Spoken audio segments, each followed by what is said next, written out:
Tapping వ్యవహారంలో ఈరోజు SIT ఎదుటకి మాజీ రాజ్యసభ సభ్యుడు సంతోష్ రావు హాజరు కాబోతున్నారు. అయితే సంతోష్ రావు పైన ఇప్పుడు జాగృతి చీఫ్ కవిత సంచలన వ్యాఖ్యలు చేశారు. నేను ముందు నుంచి చెప్తున్నా దయ్యం సంతోష్ రావే, చాలా క్లియర్ స్టేట్మెంట్ చెప్పుకొచ్చారు. ఆ రోజు తన లేఖ లీక్ అవ్వడానికి కారణం ఒక 4 దయ్యాలు ఉన్నాయి, దయ్యాలు కేసీఆర్ మంచోడే కానీ కేసీఆర్ చుట్టే దయ్యాలు ఉన్నాయని చెప్పేటువంటి మాటని శంషాబాద్ ఎయిర్పోర్ట్లో తను రిటర్న్ అయిన తర్వాత మాట్లాడుకొచ్చిన ప్రధానమైనటువంటి మాట దయ్యాలు అనేటువంటి పదం. ఆ దయ్యాల చుట్టూ వారం రోజు రాజకీయం సాగింది. దయ్యాలెవరు అనే రకంగా. అప్పుడు బీఆర్ఎస్ పార్టీలో కొనసాగుతున్నారు ఇంకా కవిత. అయితే ఆ దయ్యాలు ఎవరనే దానిపైన ఇప్పుడు క్లారిటీ ఇచ్చారు కవిత. నా దయ్యం అనేటువంటి పదాన్ని నేను చెప్పినప్పుడు ఆ దయ్యం ఎవరో కాదు, సంతోష్ రావే. కేసీఆర్ చుట్టూ ఉన్న దయ్యాల్లో సంతోష్ ఒకరు అని చెప్పి కవిత అన్నారు. ఇక రేవంత్ రెడ్డి గూఢాచారి అని చెప్పి కూడా సంతోష్ రావు విషయంలోనే కవిత కొంత ఆగ్రహానికి గురయ్యారు. సో రేవంత్ రెడ్డికి గూఢాచారిగా వ్యవహరిస్తున్నారు సంతోష్ రావు అని కూడా కవిత అనడం సంచలనంగా మారింది. గుంపు మేస్త్రి సంతోష్ రావును ఏమీ చేయలేడు, ఉద్యమకారులను ఉద్యమ నాయకుడికి దూరం చేసింది సంతోషే. సంతోష్ వల్లే గద్దర్ లాంటి వాళ్ళు కూడా గేటు బయట ఉండాల్సి వచ్చింది. సంతోష్ రావు గురించి కేసీఆర్కి తెలియకుండా కళ్ళుగప్పారు. ఫోన్ ట్యాపింగ్ కేసులో సంతోష్ రావుకు ఏ శిక్ష వేస్తారో చూడాలని కవిత అన్నారు. ఇక ఫోన్ ట్యాపింగ్ కేసులో ఇవాళ సిట్ విచారణకి సంతోష్ రావు హాజరు కాబోతున్న నేపథ్యంలో ప్రతిదీ కూడా తెలంగాణలో ఉద్యమకారుని కేసీఆర్కి దూరం చేయడంలో సంతోష్ రావే కీలక పాత్ర. సంతోష్ రావు రేవంత్ రెడ్డికి గూఢాచారిగా వ్యవహరిస్తున్నారు. గద్దర్ లాంటి ఉద్యమకారులను కూడా గేటు బయట కూర్చోబెట్టింది సంతోష్ రావే. సంతోష్ రావే కేసీఆర్ కళ్ళుగప్పే అనే దాకా ఏ విషయాన్ని కూడా వెల్లనివ్వకుండా అడ్డుకుంటూ ఉన్నాడు. సంతోష్ రావు పైన ఒక కీలక వ్యాఖ్య చేస్తూ కవిత సంచలనంగా ఈరోజు ఆగ్రహంతో రెచ్చిపోయారని చెప్పాలి. సో సంతోష్ రావు కేసీఆర్ చుట్టూన్న దయ్యాల్లో ఒక దయ్యం సంతోష్ రావే.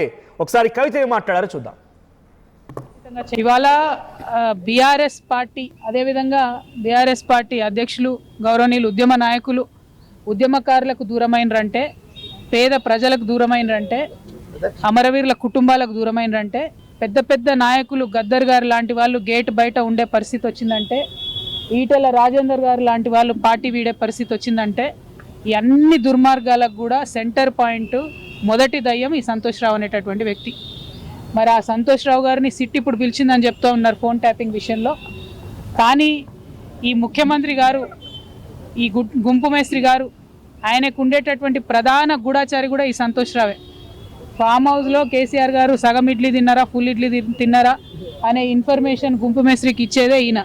మరి గుంపు మేస్త్రి గారి ఆయన గూఢాచారిని శిక్ష వేస్తాడా లేదా నాకు తెలియదు, నాకైతే నమ్మకం లేదు. సిట్టు పిలవడం వరకు బాగానే ఉంది, తదుపరి చర్యలు ఎట్లుంటాయనేటటువంటి అంశాన్ని చూడాలి. అదేవిధంగా మరి బీఆర్ఎస్ పార్టీ కార్యకర్తల నాయకులు కూడా గమనించుకోవాలి. ఇటువంటి దుర్మార్గుడికి హరీష్ రావు గారు, కేటీఆర్ గారు ట్వీట్స్ చేపెట్టి వత్తాసు పలకడం ఎందుకో అర్థమైతలేదు నాకు. మొత్తం పార్టీలో అనేక మంది నాయకులకు కన్నీళ్లు తెప్పించి రక్త కన్నీరు పెట్టించినటువంటి దుర్మార్గుడు, మొదటి దయ్యం, నేను ముందు నుంచి చెప్తున్నటువంటి దయ్యం ఈ వ్యక్తి. మరి ఈ వ్యక్తి ఇవాళ వచ్చిండంటే చట్టం కరెక్ట్గా తన పని చేస్తే శిక్ష ఖచ్చితంగా పడుతుంది. కానీ గుంపు మేస్త్రి గారు ఈ గూఢాచారిని కాపాడుకుంటాడని చెప్పి నేను అనుకుంటా ఉన్నాను.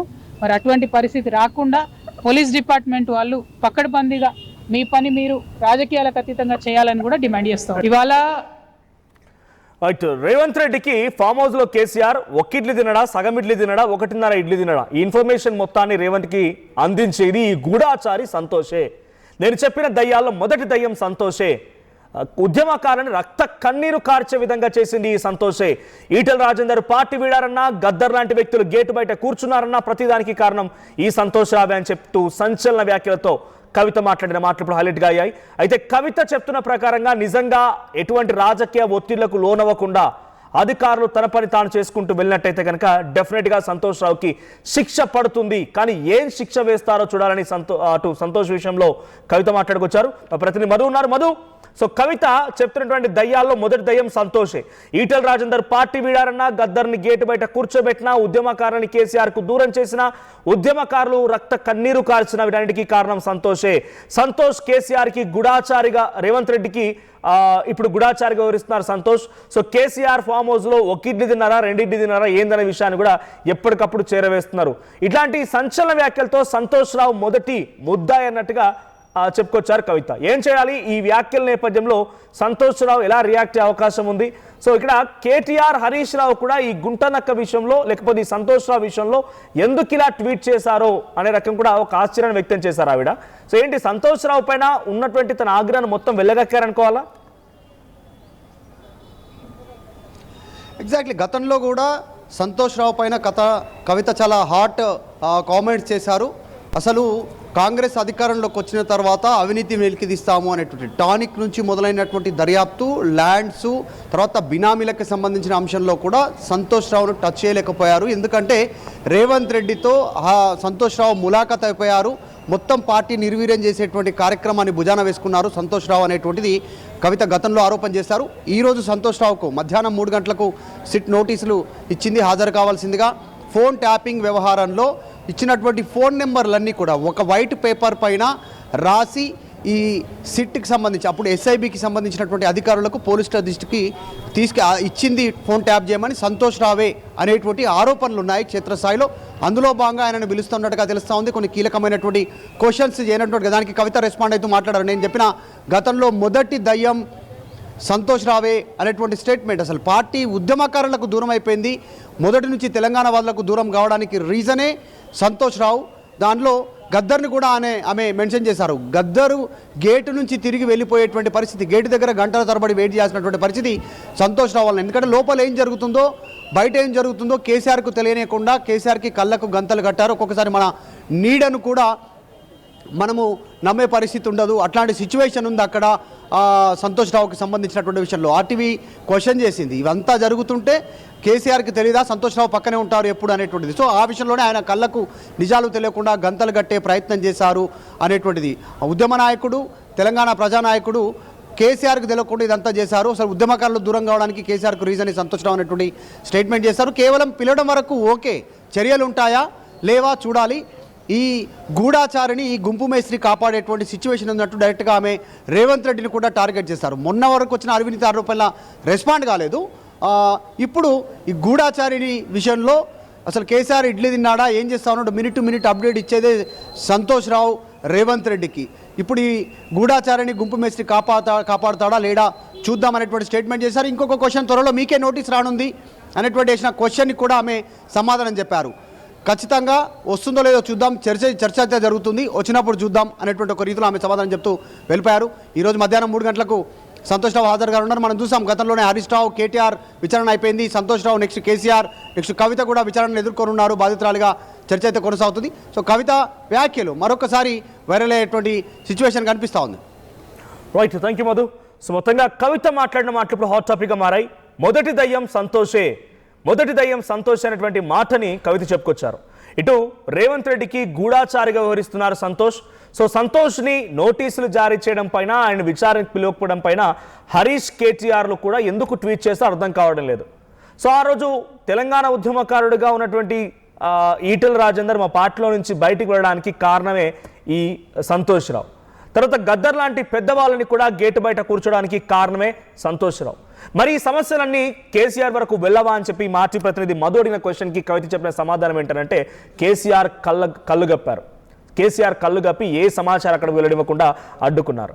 సంతోష్ రావు అంతటి ఒక వ్యక్తి ఎవరు లేరు. సంతోష్ రావు కారణంగా ఉద్యమకారు రక్త కన్నీరు కార్చారని కూడా పెద్ద ఎత్తున అటు కవిత మాట్లాడుకొచ్చారు.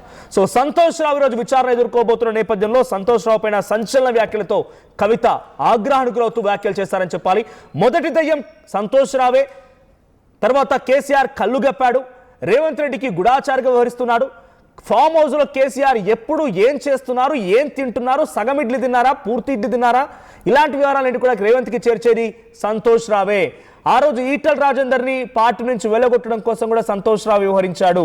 గద్దర్ విషయంలో సంతోష్ రావు తప్పు చేసేలా 1 కాదు 2 కాదు, అన్నింటికీ ఆయనే కారణం. ఒక రకంగా కవిత మాట్లాడిన మాటలు చూస్తుంటే చిత్రగుప్తుడి లెక్కలు మొత్తం కూడా సంతోష్ రావే రాసేవాడా, కేసీఆర్ దాకా వెళ్ళనివ్వకుండా పార్టీలో ఎటువంటి జరగాలన్నా కూడా సంతోష్ రావు నుంచే కొంత ఇండైరెక్ట్గా జరుగుతూ ఉండేవా అనే రకంగా ఇప్పుడు అనుమానం కలుగుతోంది. మరి సంతోష్ రావుని నిజంగా కనుక ఎటువంటి రాజకీయ ఒత్తిళ్లకు గురవ్వకుండా విచారిస్తే తప్పకుండా శిక్ష పడాల్సిందే. మరి ఏ శిక్ష వేస్తారో చూడాలి. సో సంతోష్ రావుని రేవంత్ రెడ్డి ఏం చేయలేడు, ఎందుకంటే తనకి గుడాచారిగా వివరిస్తున్నాడు కాబట్టి అనేటువంటి మాటను కూడా కవిత మాట్లాడుకొచ్చారు. సో మీ అభిప్రాయం ఏంటి? సంతోష్ రావే అన్నింటికీ మూల కారణమా? ఆ రోజు నేరేలకు సంబంధించిన సంఘటనలో కూడా కవిత గతంలో ఆరోపణలు చేశారు. నేరలకు సంబంధించిన ఘటనలో కూడా ఒక వ్యక్తి తన వ్యక్తిగత విషయంలో తనకి ఎవరైనా అడ్డొస్తున్నారని చెప్పి ఆ రోజు దళితుల్ని చాలా దారుణంగా 3rd డిగ్రీ చేయించారు అనేటువంటి మాటని కూడా కవిత మాట్లాడుకొచ్చారు. సో ఆ రోజు కూడా సంతోష్ రావు పేరు తీసుకున్నారు కవిత.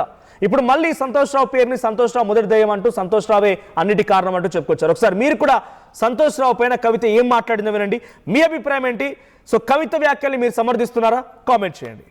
కుటుంబాలకు దూరమై ఇవాళ బీఆర్ఎస్ పార్టీ అదేవిధంగా బీఆర్ఎస్ పార్టీ అధ్యక్షులు గౌరవనీయులు ఉద్యమ నాయకులు ఉద్యమకారులకు దూరమైనరంటే, పేద ప్రజలకు దూరమైనరంటే, అమరవీరుల కుటుంబాలకు దూరమైనరంటే, పెద్ద పెద్ద నాయకులు గద్దర్ గారు లాంటి వాళ్ళు గేట్ బయట ఉండే పరిస్థితి వచ్చిందంటే, ఈటెల రాజేందర్ గారు లాంటి వాళ్ళు పార్టీ వీడే పరిస్థితి వచ్చిందంటే, ఈ అన్ని దుర్మార్గాలకు కూడా సెంటర్ పాయింట్ మొదటి దయ్యం ఈ సంతోష్ రావు అనేటటువంటి వ్యక్తి.